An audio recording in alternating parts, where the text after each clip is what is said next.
જય શ્રી કૃષ્ણ, જય કષ્ટભંજન દેવ। તારીખ છે 17/7/2026 અને સમય થયો છે 9:52। તો માર્કેટની અંદર પ્રોફિટ થશે ને થશે, પણ તમે ડિસિપ્લિનનું પાલન કરશો ત્યારે।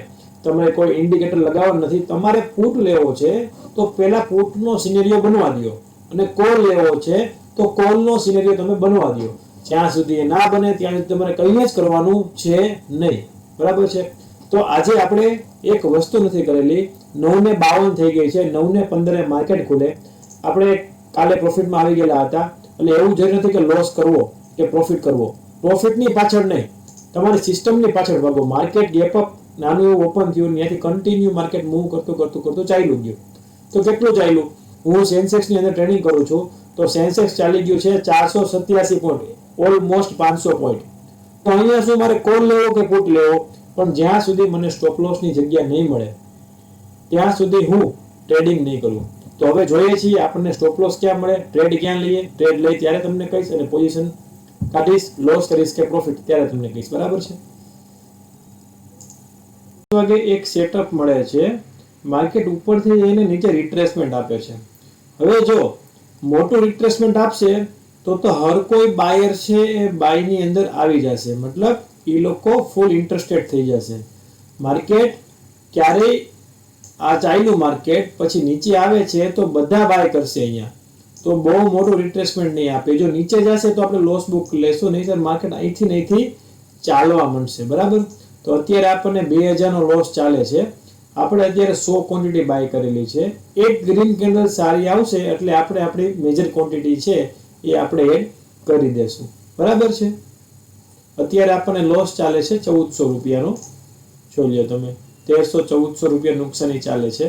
અને નુકસાની પ્રોફિટ એ પછીની વાત છે, જ્યાં અનરિયલાઇઝ પ્રોફિટ છે અને અનરિયલાઇઝ લોસ છે, એટલે જ્યાં સુધી આ બુક ન થાય ત્યાં સુધી એ કન્ફર્મ નથી, બરાબર। 595 નું આપણું બાઇંગ છે, 77600 નો કોલ, 582 ચાલે છે, તો આપણે આ ક્યાં વેચવાની ટ્રાય કરશું?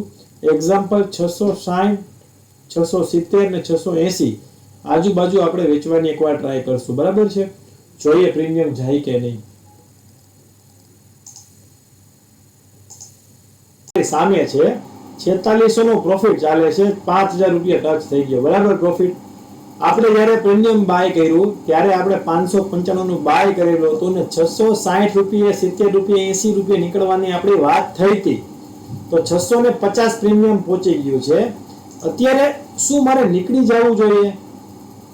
એકચ્યુઅલમાં તમને સારો એવો ટાર્ગેટ જો ઝડપથી મળતો હોય ઓપ્શન ટ્રેડિંગની અંદર, તો ક્વિક નીકળવાની પ્રોસેસ જલ્દી કરી નાખવાની, અને લોસની અંદર પણ સેમ। અત્યારે મને ટાર્ગેટ મળે છે અને પ્રોફિટમાં તમે બેસતા શીખો। અત્યારે જો હવે આ માર્કેટ અહીંયાથી થોડુંક નીચે આવશે, પાછું ઉપર જાય, પાછું નીચે આવે, પછી ઉપર જાય, માર્કેટ એવી રીતના મૂવ કરે એટલે તરત પ્રોફિટ ન મળે, તરત લોસ ન મળે। પણ જ્યાંથી આપણી એન્ટ્રી છે, જો અહીંયા આ કેન્ડલે આપણે એન્ટ્રી કરેલી છે, ત્યાંથી મને લોસ થોડોક જ બતાવ્યો છે, પછી માર્કેટ મારી ફેવરમાં ચાલવા માંડ્યું છે, અને અહીંયા મને 5000 મેક્સિમમ પ્રોફિટ બતાવ્યો હતો, અને અત્યારે થઈ ગયા છે 3000 રૂપિયા। તો મને 3000 રૂપિયામાં શું મારે ડરી જવું જોઈએ? નહીં, વેઇટ કરો પેશન્સલી, બરાબર છે। ટાર્ગેટ તમને 100% મળશે। નાના એવા ફંડનું રોકાણ છે, 59500 નું ખાલું મારું રોકાણ છે આજે, બરાબર। એટલે જોઈએ છીએ શું થાય। હું મેજોરિટી 200 ક્વોન્ટિટીમાં કામ કરું છું, પણ આજે સ્ટોપ લોસ થોડોક મોટો હતો એટલે મેં 100 ક્વોન્ટિટી બાય કરેલી છે, ઓકે।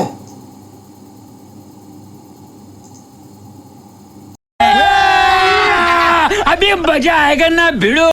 मेरे को तो ऐसा धक धक हो रहा है। ऐसे मत बैठो, मेरा दिल बैठा जा रहा है, कुछ तो बोलो। भारत माता की जय। इसका मजा नहीं आ रहा है।